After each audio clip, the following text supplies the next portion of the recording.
Okay, so hopefully, I think well, the computer's making a strange noise, but yeah, I think I'm going to just illustrate an attention and goal management group that we developed many years ago. And I want to, I suppose, in this illustrate how we tried to link it to our theoretical understanding of the areas of attention and executive functioning and approaches to rehabilitation. I'm going to also link it to the evidence base and the guidelines that we have now. The current guidelines were written, in a sense, a long time after we developed this group format. But what's been nice, I suppose, over the years to see that the guidance actually still fits with the content of our group. I also want to emphasize, I think, the point that Dana was making, which was that we're going to, I'm going to present how we did it and how we've done it. But adapting it to the context in which you're using the group is critical. So in a sense, I think the structure and the ideas and the sort of approaches would be important to think about. But please, be aware that you need in these contexts to sort of think about how would it work in my context with my client group and adapt. But when you're adapting, again, keep coming back to what is it we're trying to achieve? How does that link with our understanding of the cognitive domains? So I'm thinking about attention. So if we go back to the INCOG guidelines again, our guidance, we turn to the evidence. And we see that there are a number of different recommendations for managing attention difficulties that come from reviews of the literature and the evidence base. So for example, again, there are many different recommendations, but here we can look at recommendation number 2, which refers to metacognitive strategy training using functional everyday activities should be considered for individuals with TBI, especially those with mild to moderate attention deficits. Okay, so that's one recommendation. And again, down here at the bottom, alterations to the environment and tasks may be used to reduce the impact of attentional deficits on daily activities for individuals with TBI. And then if we look at other reviews and other recommendations, so other people have also looked at the literature, and in fact, they come up with similar recommendations. So when you look at the evidence, similar things emerge. Not surprisingly, but it's good, it's sort of reassuring to see. So Keith Cicerone has led a series of systematic reviews that have been updated over the years as new evidence has emerged. And so the latest one, which was in 2019, the treatment of attention deficits should incorporate both direct attention training and metacognitive strategy training to increase task performance and promote generalization to daily function after TBI. So we can see from these sort of recommendations that there are a number of different approaches or different sorts of strategies that are recommended. So some of them fall into that category of managing the attentional environment, if you like. So enabling people with brain injury to get, in a sense, more skilled, more competent, more confident in trying to sort of manage the environments they're in, where that's possible, in order to manage their attention difficulty and to maximize their ability to attend, to concentrate, and so on. We could also think about managing the emotional environment in a sense. So again, if people are depressed or are struggling, they're anxious, we know that mood difficulties will impact on attention and concentration and memory and so on. So in a sense, part of managing attention is also about managing mood. Similarly with fatigue and sleep, in a sense. So sometimes we may say, well, this person has attention difficulties or concentration difficulties, but actually a lot of that is coming from fatigue and sleep. And so actually part of the job of managing attention is actually to help people to manage their fatigue and to improve their sleep. And then the metacognitive strategies that the INCOG guidelines and people like Cicerone talk about include things like goal management training, which I'll talk about. I briefly mentioned yesterday already, using sort of text message reminders, and things like time pressure management. So here's a little example of time pressure management, which was a sort of simple self-instructional strategy developed by Luciano Fizzotti and their colleagues in the Netherlands. So this is, again, it's a very simple idea, but one which you're trying to encourage people to sort of practice, to learn, and so get better at managing tricky situations when you're under time pressure. If you're aware that you're going to struggle to problem solve, or because your speed of processing is slow, sometimes that's not a problem. You can just do things more slowly. But in some situations where you face a time pressure, you need some strategies. And so this sort of approach of learning a particular set of strategies and being aware of what sort of situations come up. So it could be, preparing a meal, or in fact they give some examples. So driving a car, again, when you're facing unexpected situations, cooking a meal, or getting information at a travel agency, and so on. So what you can do is think about anticipating those situations, planning to how you might deal with those, doing as much advanced planning as you can, and then having a strategy for managing things when you're under pressure and find it difficult to cope. So learning these sorts of things. So these would come under the category of sort of metacognitive strategies. They're sort of mental routines or things that you practice and are now in a habit of doing. And similarly with executive functioning, obviously attention and executive functioning as constructs overlap a lot. But there are separate guidelines for executive functions.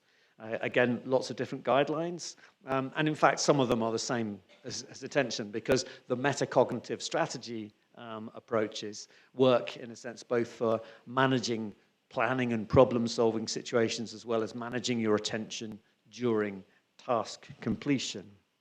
So the same sorts of strategies appear there. And in this one, there's an explicit reference to using group interventions. So group-based interventions should be considered for the remediation of executive and problem-solving deficits. And again, that's because of the evidence base, and I'll touch on that again in a moment. In this case, interestingly, there's a guidance that says that telerehabilitation for this sort of thing is not yet well established, and so they caution at the moment against that. But in a sense, I think that's just a case of the evidence we need more research on how to do it in a telerehabilitation way. And as I said, similarly, Keith Cicerone's group find the same sorts of things. And I think whenever you're doing this sort of work, in a sense, it's always good to have your theoretical framework, whichever one works best for you. We use this framework for thinking about executive functions, or this is the Chalice and Burgess, and then the Burgess adaptation of thinking about the process of problem solving, task initiation, self-monitoring, and so on. This is in a sense, if anyone remembers their supervisory attentional system concept from Norman and Chalice, this model, in a sense, reflects the content of that black box, which was referred to as the supervisory attentional system in Norman and Chalice's framework from decades ago. So this framework talks about, in a sense, the processes of sort of the problem-solving part, if you like. This is the central part here, and various different mechanisms that support our normal ability to solve problems and to plan. And then, obviously, you might have a plan, but you've got to initiate your plan. So you require the initiation of your plan. And then, of course, you need to monitor your plan. Is my plan working? Am I achieving the intention that I set for my plan, or do I need to rethink and revise? So if we have a model of how problem solving works in normal everyday life, in a sense from a rehabilitation point of view, we might use this framework to understand the difficulties that our patients have, and then to guide our rehabilitation. And in some ways, that's what people like, again, many years ago, people like Yves von Cramon and their colleagues, when they developed a problem-solving therapy. And they summarized it really as sort of providing patients with techniques which sort of enable patients to break down the complexity of a multi-stage problem, enabling people to take a more slowed-down approach. People often tend to be impulsive and perhaps rush at things, and that often doesn't work. So controlled and stepwise processing of a given problem, replacing the unsystematic and rash approach, was how they characterized it. So in a sense, von Cramon back in the sort of 80s and early 90s had sort of developed this idea, and we adapted this. So we took that sort of framework and adapted it into a model at the Oliver Zangwill Center, And we also evaluated it. My colleague Eliane Mioto, who was working in Brazil, she sort of took the group on its own. When we ran it, of course, we ran it as part of a broader program. So it meant it was harder to evaluate on its own. But Eliane Mioto evaluated it individually. So, in fact, the content of this could be run as a one-to-one, just with a single person, or in a group context. And again, we've always run it with two facilitators, as Dana said. The other thing is, when we've used this in a rehabilitation context, it's also supported by individual sessions. So in a sense, we're using the group context, but people are also having some individual sessions as well to support the application of what they might be learning in a group context to their own personal situation. You know, sometimes in a group context, you can do enough, you've got enough time to really help people to think individually about how they're applying their strategies. But sometimes you need that sort of backup of, you know, at least some individual sessions. So you get the benefit of the group context. Yeah, and I was going to add, I mean, I think you probably said this, Dana, but I think one of the things that we often find is that you know, the benefit of groups is that the credibility of people sharing ideas with each other about how they use strategies and what they do. You get a lot more credibility than if we as a therapist suggest somebody to do something. But if another patient with the same problem is using a technique or a strategy or an external aid or something, and they find it helpful, that's powerful for other patients to hear. And again, in terms of that evidence as well, in a sense, people like Joke Spickman in the Netherlands also had a similar sort of group, again, taking the same sorts of ideas. So we're sort of, you know, we're drawing on that evidence base. I said, we've done this group in various different formats. In fact, we struggled with the name for a lot. We ended up on attention and goal management. We talked with our patients about what we should call this group. Was it the problem-solving group? Was it the whatever? We settled on attention and goal management. So I say we've run it in various forms, sort of once a week for 2 hours at a time for 7 sessions. We've done it twice a week for an hour for 10 sessions, and then once a week for 90 minutes. So it's been run in all sorts of different ways. And again, you can adjust that to the context that works for you. In terms of the content, and again, the content that I'm describing to you is illustrated in this book. What we did is we combined what we might call sort of psychoeducation, so in a sense trying to teach people a little bit of understanding about attention or goal management and problem solving, doing some practical tasks in the sessions to try and illustrate points to help people understand things and start to use strategies within the session, and then homework tasks, again, similar to what you've already heard. So I'm going to run through the sessions, but I'm going to do them fairly quickly, because in a sense the detail of the content is not so critical as the sort of general principles, but you get a flavor of the sorts of things we might do. So the first session obviously is an introduction and orientation to the group and how it's going to work.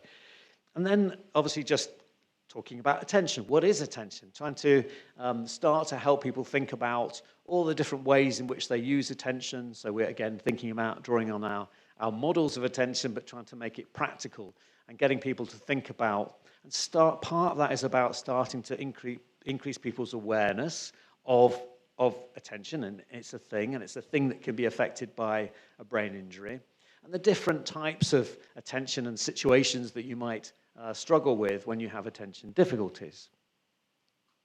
So in terms of practical tasks, we'll do things to try and illustrate different types of attention. So we might include a sort of computerized sustained attention task, which I'm going to show you in a moment, and get people to have a go at that. Things like people practicing, not practicing, just experiencing talking with someone while others are talking in the same room. So just illustrating that idea of selective attention, trying to concentrate on one person and ignore distractions.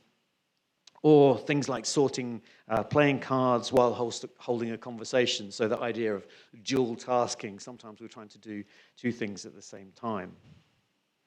And then as a homework task, we give people an attention quiz. So it's a short questionnaire, and then again, just asking whether they feel they have difficulties in these particular situations to try and get them thinking about attention. So I thought, since it's early morning and we need our sustained attentions might be drifting a little bit, so a little bit of a task for you to do. So this is actually from what's called the sustained attention to response task. And so what I'm going to ask you to do, on the screen, I'm going to show you numbers, okay?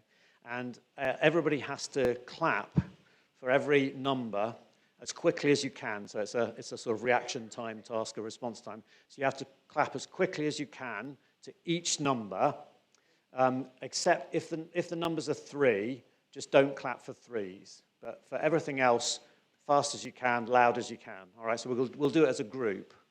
All right? All set? Okay, ready. Okay, let's go.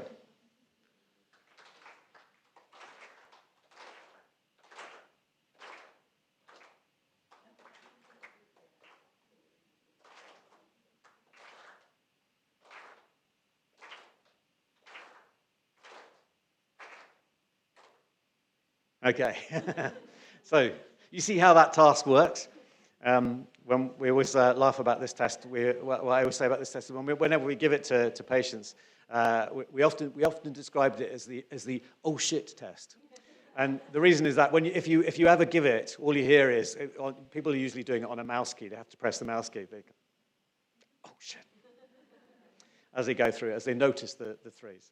So it's a really nice task, that, because obviously it's quite demanding on your sustained attention, because you're in a rhythm. You're sort of, okay, the numbers are coming.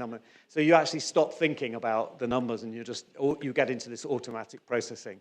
And so it reminds people about that idea of actually sustaining your attention and keeping your attention on tasks that are not very interesting is hard. Okay, thanks for doing that.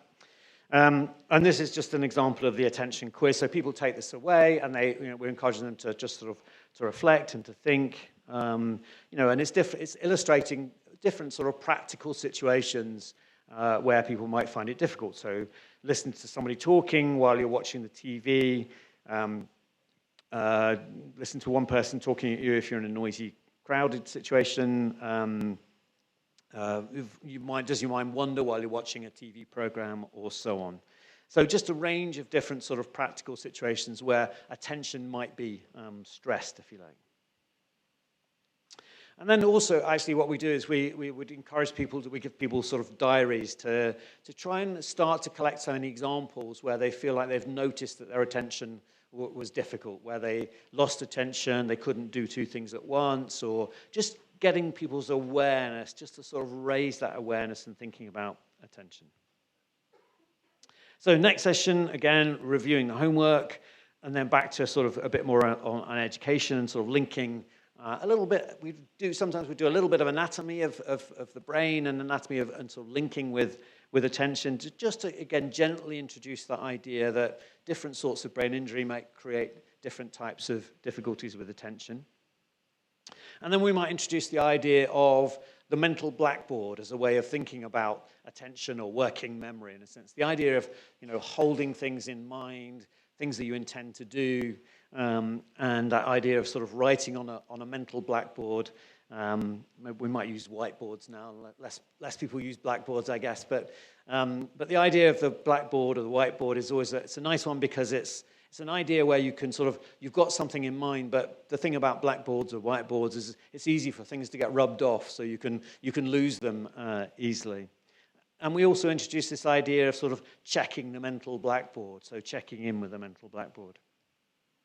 And obviously that idea comes from the work of Ian Robertson, Brian Levine, and Tom Manley in relation to the goal management training that we've talked about. So goal management training, this idea of a sort of self-instructional strategy, sort of learning this routine, learning it as a sort of mental strategy which becomes a habit. So you sort of practice doing this so that you learn to stop and think. In a sense, the core part of this is the stop, think.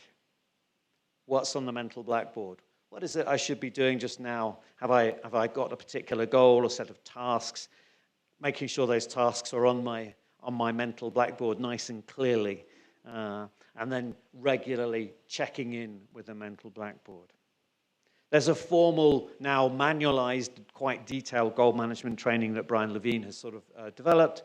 But in a sense, I think that's great if you can run it as a formal group in terms of the specific goal management training. But the principles are relatively simple and straightforward. So we then start to sort of introduce that idea of sort of completing tasks or multi-step tasks and attention during them. So we have a practical task, which this was the example as the chocolate surprise company task. So the members of the group get allocated different roles in the company: a salesperson, an accountant, a personnel manager, and so on. And they each are assigned a series of sort of tasks to do over the next 20 to 30 minutes. They're relatively straightforward tasks, are not complicated, but it's just the idea of getting into thinking about making a plan. Do people make a plan? Do they sort of stick to their plan? Do they switch tasks when they need to, and so on? And then homework. Again, clients are asked to note and think about an example where they've used their mental blackboard, where they've sort of stopped and thought about a task they're doing. Session 3, again, this is where we'd start to introduce some more of those sort of specific strategies, talk about different strategies for managing attention, like the ones that we've seen before on this list. So we'll, particularly the sort of external, managing that external environment, but checking in with people in terms of, because the work on managing fatigue or sleep or mood may be going on separately, would be going on separately and perhaps in individual sessions, but just reminding people about that work, as well as thinking about the sort of strategies. And again, coming back to illustrating attention, so we've used things like where we'll have a video recordings. So we've done one where we had really boring, really dull, the dullest thing that we could find. One was just a video recording of a tape recorder playing a set of tones, and then contrast that with something like a Star Wars clip, so something that's exciting and just holds your attention. And again, illustrating that in everyday situations, sometimes we find ourselves in situations that are naturally just hold our attention, and other times we're in situations where we actually have to focus and to maintain our attention, and learning that strategy. We'll also give people things like 2 newspaper articles, and so one of which, again, is a fairly dull article about some aspect of government financial policy, and one's much more interesting, and it's actually about a man recovering from a head injury. And again, just to illustrate, get people thinking about how their attention is when they're reading those different articles, and how they may use strategies to read, be able to successfully read the less interesting article. Session 4 is about focus, again, review of homework, and then the education is about thinking about training sustained attention by, and again, we focus on functional tasks, so not necessarily sort of practicing sort of random sort of things, but actually thinking about what situations do you find yourself in where you struggle with your sustained attention in your everyday life. So that could be reading, for example, and so actually just practicing reading and then trying to gradually extend the time that somebody's able to do a task for. So learning to sustain attention, but on the sorts of tasks that people actually do in their day-to-day life, and practicing those. And the same with divided attention. So what we might do is think about what situations do people find themselves in their day-to-day lives where they're having to divide attention, and then we might talk about how we may, in a sense, concentrate on just doing one task at a time, and then introducing separate distractors or and then gradually build that up. And people may practice that. So we have a practical task, it's a role play, in which clients will practice explaining to others the nature of their problems with attention. So we're a few sessions in now, and people have been doing monitoring, we've been thinking about attention. So we're now trying to get people to sort of report to each other the nature of their difficulties, to try and reflect on, just heighten their awareness of their difficulties. And then we move on to the sort of executive functioning, and again, a bit about the frontal lobes and the sort of common problems that people might experience. And we introduce what we call the sort of goal management framework. It's done in different ways. This is from the brain injury workbook. So it's a sort of a similar version. We used to use a sort of just a slightly more sort of lengthy version, but we would talk. This is just, in a sense, the process of problem solving. So if you're having to solve a problem, this is the sort of thing you might do. So about defining the main goal, thinking about whether there's more than one solution, thinking about your possible solutions, deciding on your solution, planning your steps, and then carrying out your steps. So we take time to sort of go through this and think about different tasks. And then we'll concentrate on different elements. So the first part is a practical task about learning to think, what's the main goal? What is it I'm actually trying to achieve here? And so we give hypothetical examples. So in this case, you're in charge of organising transport for a youth football team. On Saturday, the team is due to play at a football ground, which is 60 miles away. You usually go by bus. The kickoff's at 3 p.m. Everyone knows to meet you at a home football ground for the 12 noon. It's Friday evening, and the bus company has just phoned to say that all their drivers are on strike. So we'll give them that scenario, and then the task is, okay, what's the main problem here, in a sense? And then that leads on to what's going to be the goal? What do we need to actually try and achieve? So we've got a whole set of those sorts of scenarios to practice being able to identify the main task. And then a homework would be they're asked to use that goal management sort of framework, and there's a particular template that we give them, so with blanks, blank spaces, and to something that's happening in their own lives, where we're focusing on identifying the main problem. So just practice at that. And then they might use that, they might link in that into their individual session as well. Session 6 is about just again review of the homework, and then more focus on the goal management framework and the different steps, and then practicing scenarios. So again, we've got lots of sort of scenarios that people may practice on thinking about solving the problem within that framework approach.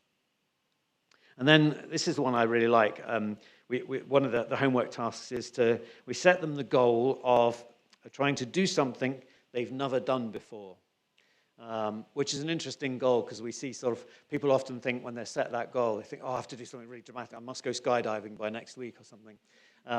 But actually, of course, people gradually realize, okay, the thing is here, the main goal here is just to do something I haven't done before. Well, there are lots of things that I've not done before.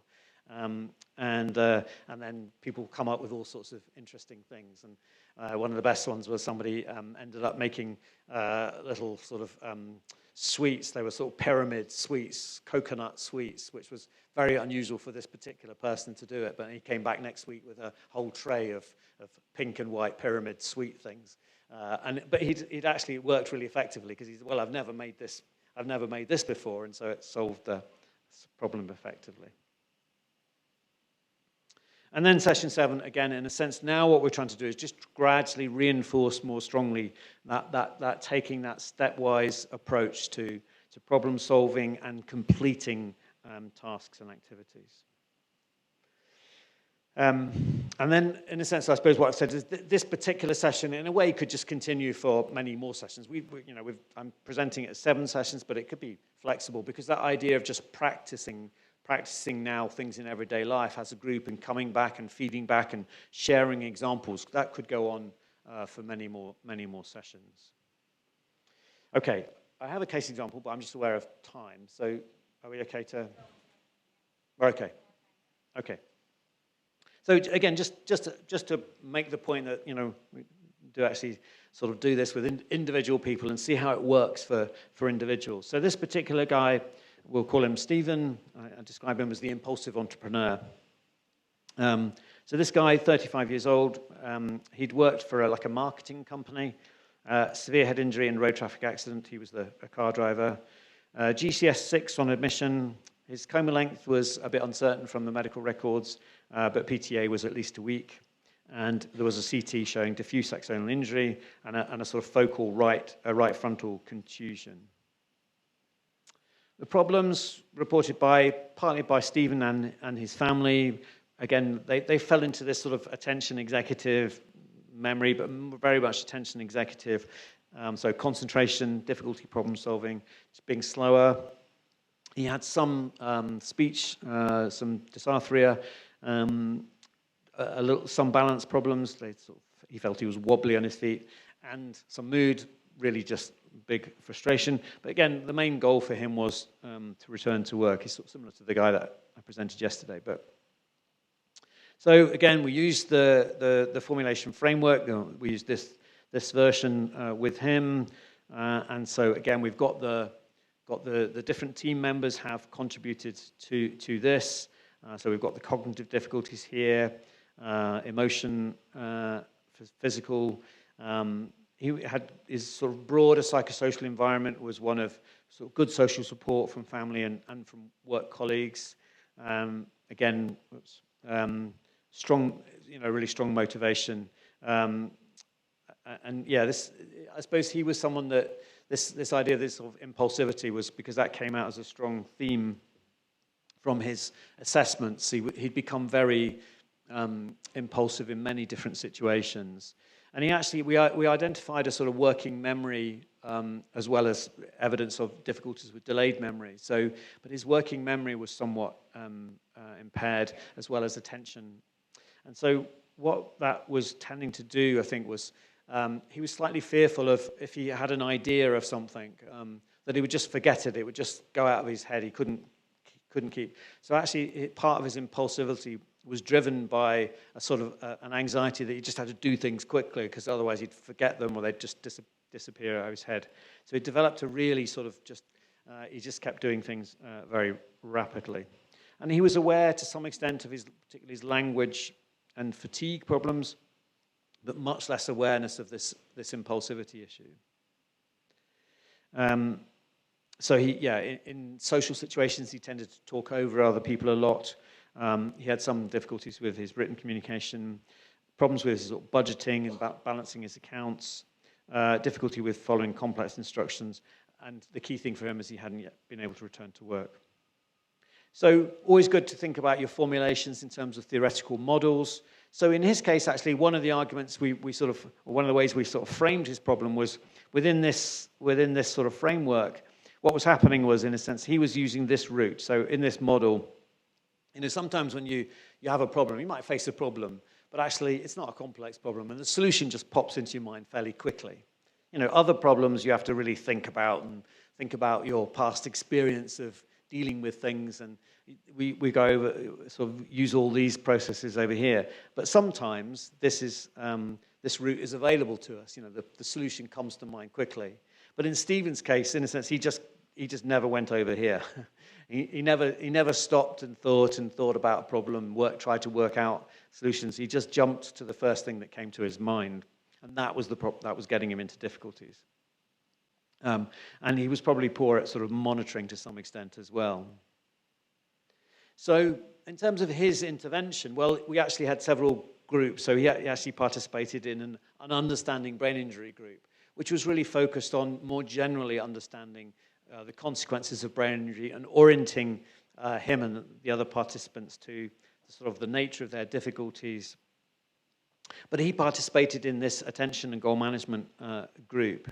And so we focused particularly for him on this idea of using the problem-solving framework to try and encourage him with this sort of the stop-think strategy, really to manage the impulsivity. And then he wasn't too bad at sort of coming up with ideas if we could get him to stop and think. But we worked on that, and he had a cue card, which he had a sort of electronic diary, and so he had to look at that every morning. And interestingly, another sort of strategy actually we used with him on a one-to-one basis was essentially we taught him some counseling skills, so a sort of active listening training. And what we were trying to do is to, again, encourage him in communication situations when he's talking with family or colleagues, and especially in a group situation. In a sense, we were teaching him, again, to sort of just just to take time to listen and to, in a sense, to rehearse what people were saying and to reflect back what people were saying as a tool to, again, encourage him not to jump in, but also as a tool to actually manage his working memory difficulty because by reflecting back what people were saying, again, he was sort of maintaining or rehearsing things so that he would hold things better in mind, and then he would potentially remember things better. Plus, again, the use of learning to use memory aids, because again, if he particularly in just simple things like in a meeting, we practiced and rehearsed him being in work-type meetings where he would sort of take notes, just little short notes.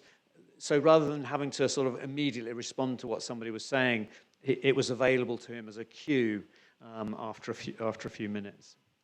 Plus, sort of managing his fatigue. So, in a sense, the group process was really important for him because he sort of engaged well and with working with other people in the session. But this was sort of surrounded by other individual strategies as well. And again, what's critical in this work is always this idea of sort of generalization. You sort of program in generalization to your work. So in this case, it was about sort of using, he would have several different sessions in the rehabilitation center as part of his program, but each of the therapists was aware of him needing to use his cue card to prompt him to stop and think. So he might be doing a different, might be doing a physio session about fatigue, or he might be doing an OT session that's specifically about work and so on. But in each of the therapists knows that he should be getting out his cue card. He should be, they're looking out for him, trying to apply his strategies in their situations as well as in the group. So trying to generalize from the group, from his individual cognitive rehab sessions into the other sessions in the center, and then gradually in a work trial. So he started doing like work trial where we needed to engage one of his colleagues, again, a good colleague who we could help him to support that generalization. So that part of the work is always really critical. So you've learned something in your group, but applying it can be tricky. All right, so I should stop because we've got other things to do. So thank you very much for listening. Thanks for your attention. And then we're going to hear next from Dana. But if there's any quick questions, have we got? Yes, we do. Wait, you still have something to do?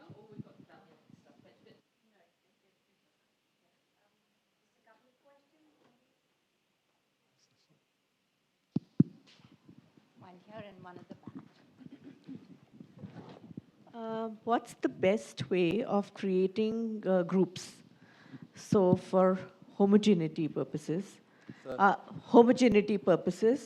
which means that if you have to should we be formulating groups with different clinical conditions as a group, or should they be a clinical presentation groups? For example, stroke patients having a separate set of groups versus epilepsy, or all of them put together.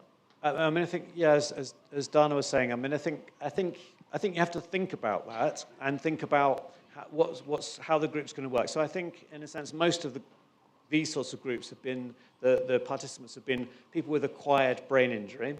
So in a sense, they may be head injury, they may be younger people with stroke, they may be people with encephalitis, so acquired brain injury.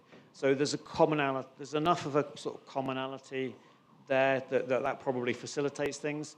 As Dana said, if you had somebody you wouldn't necessarily have somebody with a neurodegenerative condition, so you wouldn't necessarily mix dementia and brain injury. Probably that wouldn't necessarily work. But I think in terms of stroke, I don't know what you think, Dana, in terms of if you've got an older stroke group, maybe it's better to have a sort of coherent, but I think but people learn and people benefit. So I think sometimes, again, I do like the idea sometimes of having people with different levels of experience. So sometimes you might have a patient who actually is pretty good at all this stuff. And I really like having them in the group because they become, in a sense, they become trainers for their peers, in a sense. So although you want everybody to learn and get some benefit of the group, actually for some people, if they feel, hey, look, I've used this, I'm already using my notebook, or I'm using this, and they can be really persuasive. So people with different levels, everybody doesn't have to be at the same level of experience. So I think mixed groups is okay. With your experience, One more question. with your experience too, can we have family members also in the groups? No. Yeah, I mean, I think that could work, but in the same way that you need to manage, individual sessions. So sometimes, as you said, having a family member in an assessment session can be useful, but sometimes it's not. So you have to manage it. So I think there'd probably have to be some good rules for operation there. But on the other hand, all similarly, if family members are really sort of learning what the patient is learning, and that's part of your generalization. So the family members are going to help people to generalize things, then that can be good. But I know Urshi is going to be talking about. You're going to be talking about. I'm just thinking of the clients, some of them are not comfortable and are not as candid as they would be. If they're, yeah, sure. So It depends on the dynamics of the family. I agree. Clients would say they feel more assured and reassured if the family member is there, and there are others who are. Yeah, so I think be flexibly with it. Yeah, definitely. Hello, thank you for your talk. I was wondering if we can use a similar model to other patient populations with attention deficit, maybe ADHD patients. Do you have any thoughts on that?